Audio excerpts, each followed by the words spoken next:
Hello সবাইকে, আমি পারমিতা। আমার আরেকটি নতুন ব্লগে সকলকে স্বাগত। আশা করছি তোমরা সকলেই ভালো আছো, সুস্থ আছো। আমরাও খুব ভালো আছি, সুস্থ আছি। যেই দিনের এই ব্লগটি, সেই দিনটি ছিল রাস পূর্ণিমা। আর রাস পূর্ণিমাতে আমরা অনেক বছর পর সকলে একসাথে মিলে রাস ঘোরাতে যাচ্ছি। আমি চলে যাওয়ার পর থেকে তেমনভাবে মাদের আর রাত্রিবেলায় রাস ঘোরানোতে যাওয়া হয় না। আর এবার তো মা বাড়ি থেকে সকলেই এসেছে, সেই জন্য আনন্দটাও অনেক বেশি।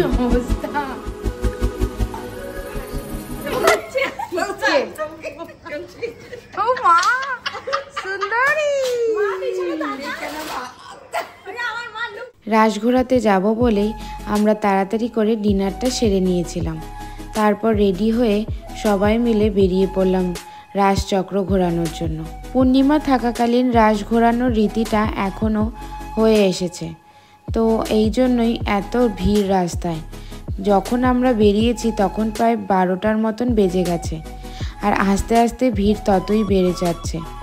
দেখতেই পাচ্ছ তোমরা কতটাই ভিড় রাস্তায় তখনও। উত্তরবঙ্গ তথা কোচবিহারের এটি একটি বিখ্যাত মেলা, যা মদনমোহন মন্দিরকে ঘিরে হয়ে থাকে। প্রত্যেক বছরই রাস পূর্ণিমার দিন এই রাসচক্র ঘুরিয়ে এই মেলার উদ্বোধন করা হয়। 15 দিন ব্যাপী এই মেলা হয়ে থাকে। দূর দূর থেকে এই মেলা দেখতে কতই না লোক আসে।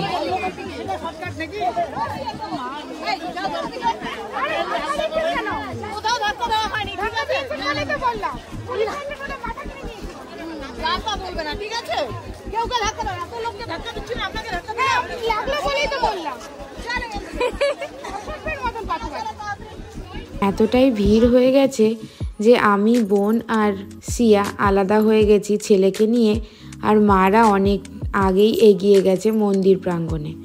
তো সেই মাঝখানেই আমাদের পুলিশের সাথে একটু ঝামেলাও হয়ে গেছিল।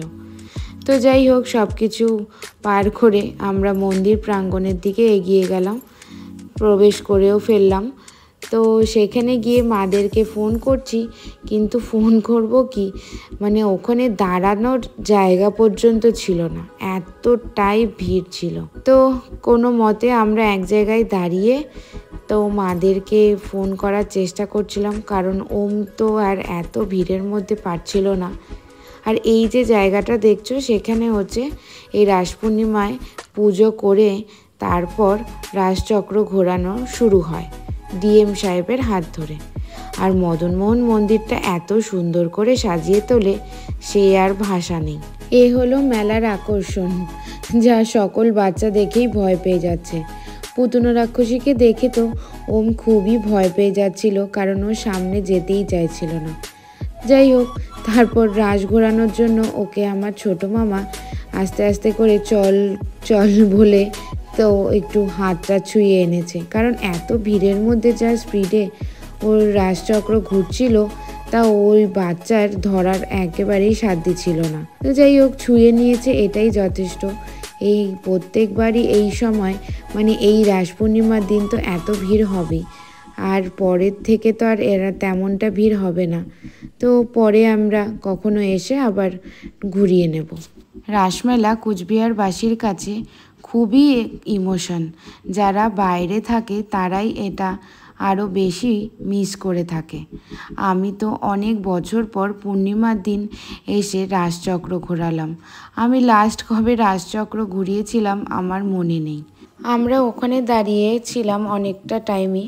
তারপর মা আর কাকিমণিকে আবার খুঁজে পাওয়া যাচ্ছিল না, সেই জন্য খানিকটা সময় ওখানে খোঁজাখুঁজি করে আবার বেরিয়ে পড়লাম ওখান থেকে। কারণ ওদের কাছে অবশ্য ফোন ছিল না, সেই জন্য ফোন করেও পাচ্ছিলাম না। ওমকে আবার প্রতিটা ঠাকুরের ডেসক্রাইব করতে করতে আমাদের যেতে হচ্ছিল। কখনো ছোটো মাসি বলছে, ছোটো মামা বলছে, বোন বলছে, কখনো বা আমি বলছি। আর এই যে ঠাকুরগুলো দেখতে পাচ্ছ তোমরা, এই ঠাকুরগুলো আমি সেই ছোট্টবেলা থেকে একইভাবে দেখে আসছি। এই রাস পূর্ণিমা দিন এদেরকে বের করা হয়ে থাকে। যেহেতু এই ঠাকুরগুলো দেখতে একটু অন্যরকম, তাই জন্য ওম একটু জিজ্ঞাসাটা বেশি করে ফেলছিল যে এরা কেন এরকম, কেন কিভাবে কিসের জন্য এরকম হয়েছে ইত্যাদি ইত্যাদি। প্রত্যেকটা বাচ্চারই কিউরিয়াসিটিটা অনেক বেশি থাকে, তো ওই জন্যই আরও প্রশ্ন। তো যাই হোক, আমরা মাদেরকে পেয়ে গেছি ফাইনালি। তো এখন আমরা বাড়ির দিকে রওনা দিচ্ছি। তো আমরা এদিক দিয়েই আমাদেরকে বেরোতে হবে, কারণ বেরোনোর রাস্তাটা আলাদা। আর এই যে মদনমোহন মন্দিরকে এত সুন্দর করে সাজিয়ে তোলে, আর এই নতুন করে যে আলোকসজ্জাটা হয়েছে সেটা তো খুবই সুন্দর লাগে। প্রত্যেক দিন অবশ্য সন্ধেবেলায় এই আলোকসজ্জা হয়ে থাকে ঠাকুর দেখতে দেখতে। তাহলে আজকের এই ব্লগটা আমরা এখানেই শেষ করছি। দেখা হচ্ছে পরের ব্লগে। টাটা।